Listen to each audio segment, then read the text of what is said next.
देखा इतना कैमरामैन भाई आज मैं यूट्यूबर लोग कब चल जाइए ये वाला वीडियो कब जाइए? आधा घंटा बाद। आधा घंटा बाद ऑनलाइन चला था कल सवेरे मिली ना आज मिली बड़ा फास्ट सर्विस हुआ देसी न्यूज से आल हुआ काल होगा। वाह बहुत अच्छा इधर दिखत इधर मारे कैमरा बा इतना कैमरा बा।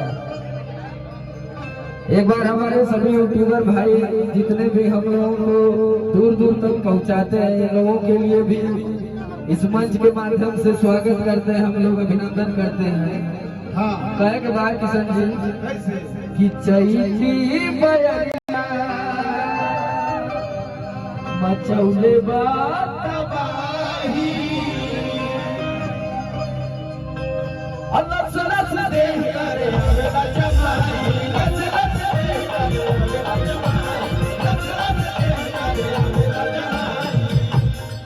चैती बयरिया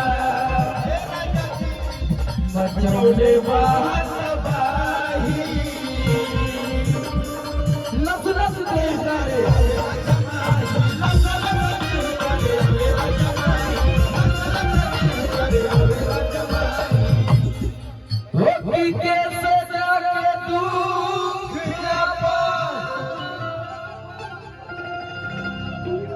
राजा हम बखानी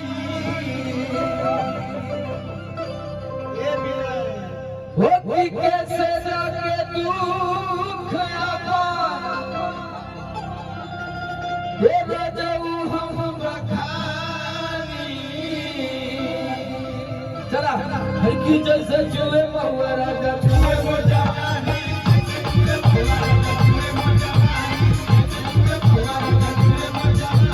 छुए वो जवानी राजा छुए वो जवानी राजा छुए वो जवानी बार सदी भैया की हर गरमिया की हर गरमिया छोड़ा